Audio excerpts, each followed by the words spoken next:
lover. God, I wrote you a letter. You said it followed the vision. I know that it's different. Drew, man, welcome to the live, Drew. I hope everything's going well with you. Your day is going good. I am tired, y'all, but let's get into it. So we have Brian versus Rage Quit Keeko. Heated argument on privilege, man. Dice, welcome to the live. Hope you're having a good day. Excuse me. I'm gonna turn my mic down a little bit, cause when I edit my videos, it be seeming like my mic be so loud. Earn a right to vote should say enough about how men are more inherently privileged. The fact that we've never No. Okay, sorry. The fact that we didn't have it to begin with. The fact that we've had what 49 presidents. What president are we on now? And they've all been male. Oh, sorry. White male besides one. Apex fallacy. So it's things like that that show us the fact that these things even exist for a reason, which I get what you're saying when it's teaching you, oh, when I come in, I'm teaching, it's showing me that I'm so less privileged. First of all, that's a flaw on yourself, because I've never seen those things and thought that way. I think if anything, it just brings attention to people who might not realize how much privilege they have just from the person they were born as. Some people don't realize that, and it does great justice for them to be able to recognize their privilege and use it for good.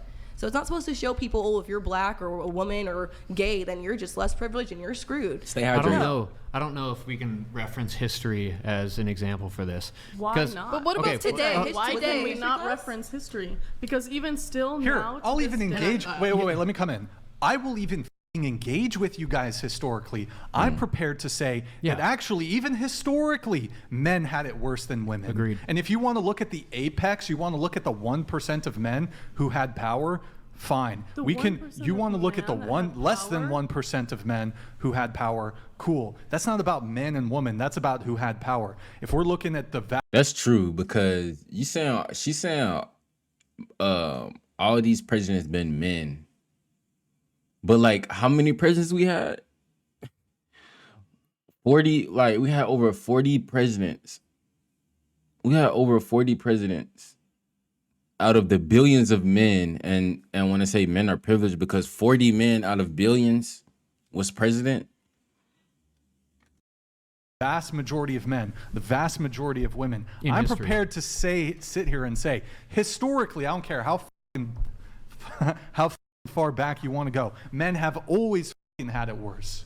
How about that? Absolutely. So get the no. Because for a long time in history, women weren't even allowed to be talked unless they were talked to. They had to stay in the house. All these rules, women had to stay in their place, right? Men decided that.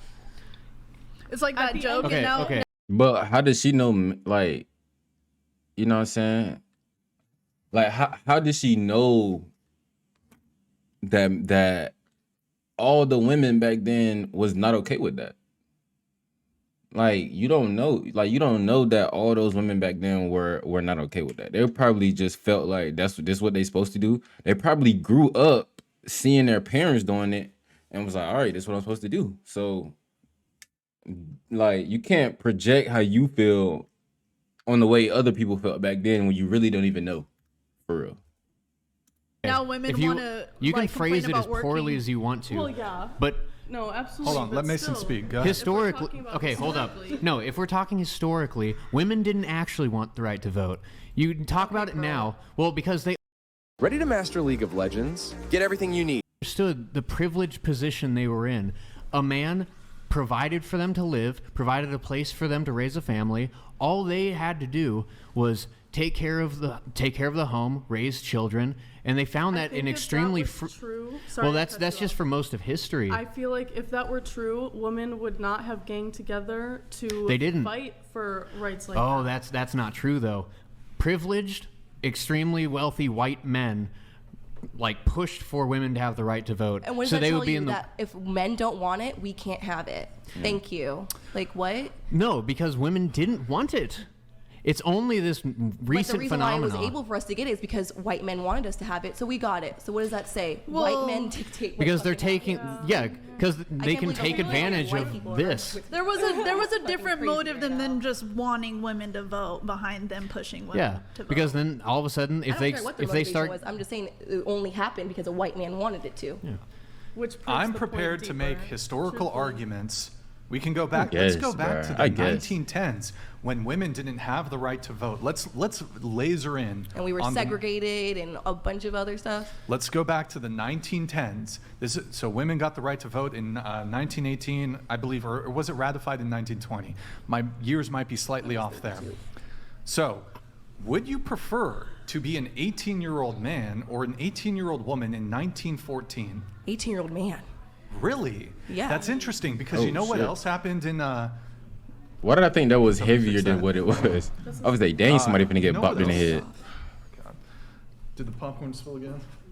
Okay. Y'all got chicken in my teeth. You know what else happened in 1914? When I got food in my World teeth. War One. Okay. I would love I to don't fight for have my country if I was a no man. flaws or nothing.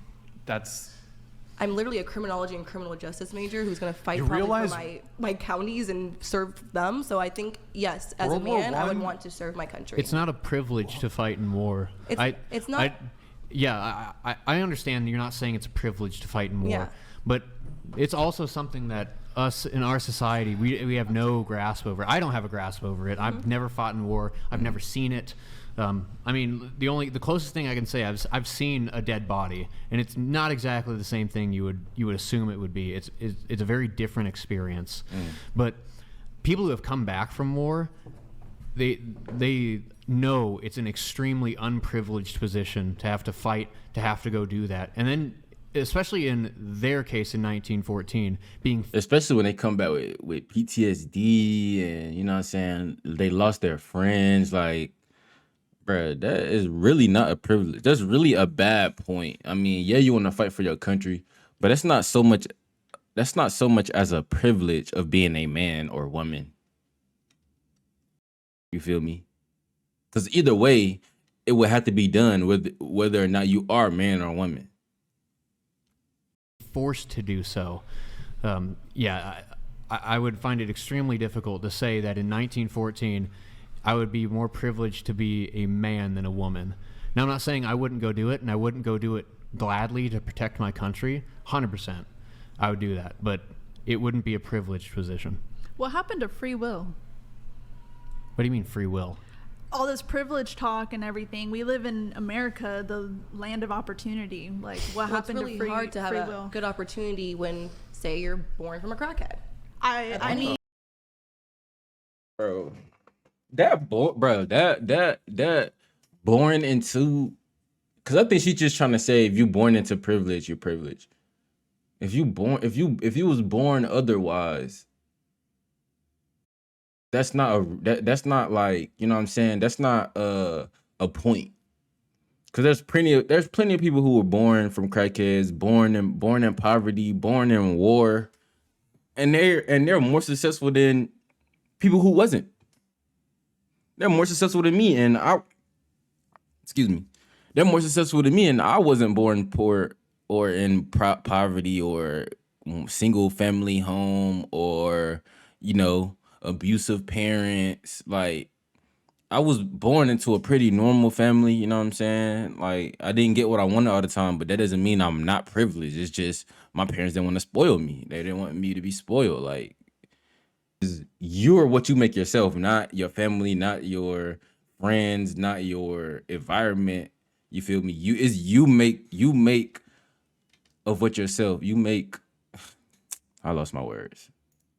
Ethnicity. I mean, Ethnicity, you like, work in hard. anyways. You work hard. You work hard, but you were definitely placed. You have to work harder than someone who was born with a silver spoon. Here, If you why come don't we- from someone why I don't we mean, it's open more this up? motivation. Oh, it's more motivation. Yeah, Well, because crap, there's a you don't lot have of someone there's a to lot help of children you. that come from affluent families that have no moral guide or purpose in this world because they've been given everything to Given, them yeah. on Fine, a but then silver you can't, platter. You can't, that's Spoiled. fine. You can't say that someone who isn't born from an affluent family, who family is able to help them, maybe pay for their college, maybe get them their first car, versus someone who's Keep born going. in, say, foster care. Holy or they're meant irrelevant. I mean, Stick I- to the f***ing topic. We're gonna talk about. Bro, on that, there's rich families who won't help their kids because they see that their kids are spoiled, and some parents don't want to encourage that. Some parents don't want to help their children out once they realize that, like, and that's not bad parenting. You know what I'm saying? That's not being privileged. That's just you just trying to teach your child. Like, you're just trying to teach them. Just because you have it don't mean you got to give it to them. about male privilege and female privilege. So here, bro, because you guys keep derailing the fucking conversation. We're literally like, it's totally derailed every single time. We can talk about the Bible for 20 minutes, but we can't talk about something that has, not that I don't love it. It was relevant. It pertained to the topic. It was How relevant. it cannot pertain to umbrella So under look, the same Brian was trying to hone in on male versus female privilege, and then we started Now talking you're about affluent like, crackheads. Yeah, it's totally derailed. Let me back up each other's things. Like, you're the only one tweaking out. let me open it up to the whole panel. So, who's more privileged, men or women? Men. Men. Speaking to the mic, please. I don't know, honestly. Okay. It really depends on what aspect you're talking about. Yeah. True. I agree with them. It these depends. two. Okay, those are really helpful answers here. I'd say men. Men. Okay. Mason? I would say in today's day and age, women. Yeah, me too. agree. I say women. Why? Honestly, I think I would say women. Why would you say that? Because we have like pretty privilege. That's true. That's fair. That's well put. Based. Right. like Well, it- That's facts. What about an ugly girl? Does an ugly girl have the same privilege as a beautiful woman? I guess not. Did not matter? No. Okay, but I think ugly man versus attractive man, obviously attractive men have different privileges than an ugly man, but an overall, like when we mean Like umbrella statement. yes, that Umbrella statement, regardless that's if they're men. attractive or not, men have more privilege. But if you're an attractive woman, you can have privilege. But if you're an ugly woman, then I ain't gonna lie. Even if you ugly, like, even if you ugly, bro, it's just the power of the cooch. It's the power of the cooch, bro. Even though I don't condone, you know what I'm saying? I don't condone, what's the word? Sex outside of marriage. What's the word? Fornication. I don't condone fornicating. But that right there is a societal privilege itself of having a cooch. Yeah. Okay, guess so that's let's fast forward back to modern day. So if we're looking at the modern day, how do males have more privilege than women in totality? You can answer, Keeko. I'm tired of talking. You can talk. Go ahead. I'm tired of talking. Can we get some other? Well, I don't know if any of the girls want to weigh in on that. I don't either. Well, you were making the argument. I'm tired of every time I try to make my argument, I'm derailing apparently. So I'm like, No, because I'm I'm asking you a direct question as the host. You start talking over here about crackhead babies. And welcome back to this U.S. Open office plan. Miller just lobbed a message way over Jones's head using at police head. All right.